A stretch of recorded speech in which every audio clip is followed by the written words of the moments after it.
Good day sa inyo mga Repa Pip. Ngayon magpipaint tayo dito o mag-spray tayo dito ng kulay metallic gray.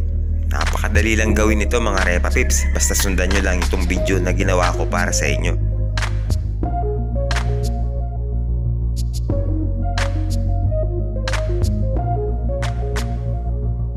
Bali, ang unang ginawa kong preparation dito mga Repa Pips is nilinis ko muna yung ating mga crankcase. At mas maganda pa talaga kung tinanggalan natin ito ng paint para iwas yung mag-wrinkles at kakapit yung paint.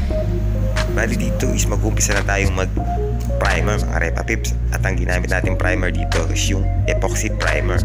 So, ang pinaka-ratio na ginawa ko dito, ang kanyang ratio is 4 parts ng kanyang base primer, 1 part ng kanyang catalyst at saka 2 parts ng thinner o yung tinatawag na reducer para hindi siya ganun kalapot. Pagkatapos isahaluin lang natin ito ng mabuti.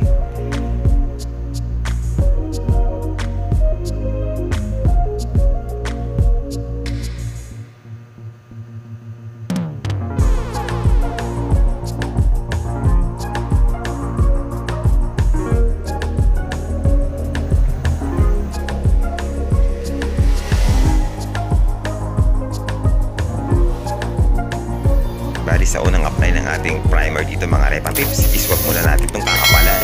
Make sure na mag-interval tayo dito ng 15 minutes bago tayo mag-spray o patungan ulit.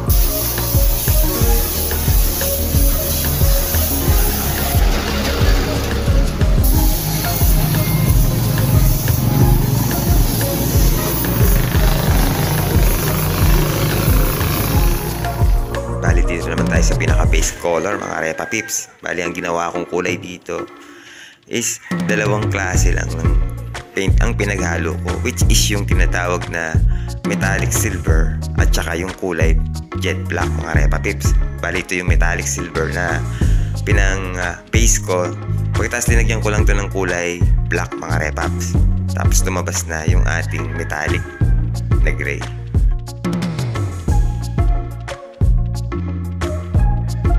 Bali, need ko pang dagdagan ng jet black to mga Repa Pips para medyo mag-dark pa siya ng kaunti.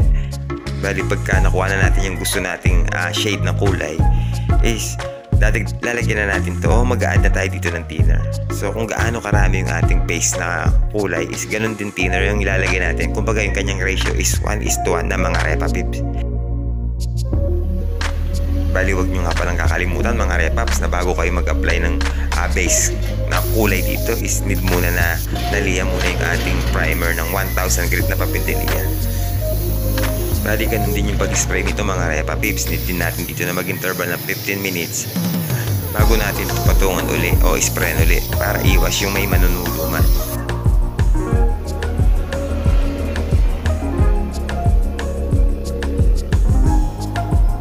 After nga ng 15 minutes interval time na pagpapatuyo natin mga Repa Pips, isi-second coat na natin ito ulit.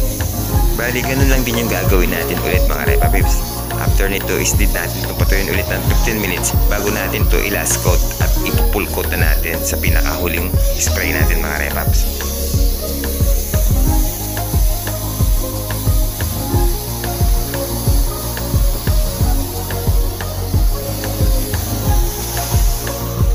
Habang pinapatuyo natin yung pang last coat natin mga Repa Pips, magtitimpla tayo dito ng top coat clear. Bali, ito na yung pinaka top coat niya mga Repa Pips.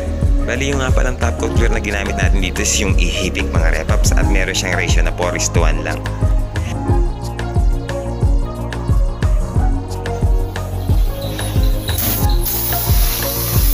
Bali, 2 full coat sa kapal ito is pwede na mga Repa Pips.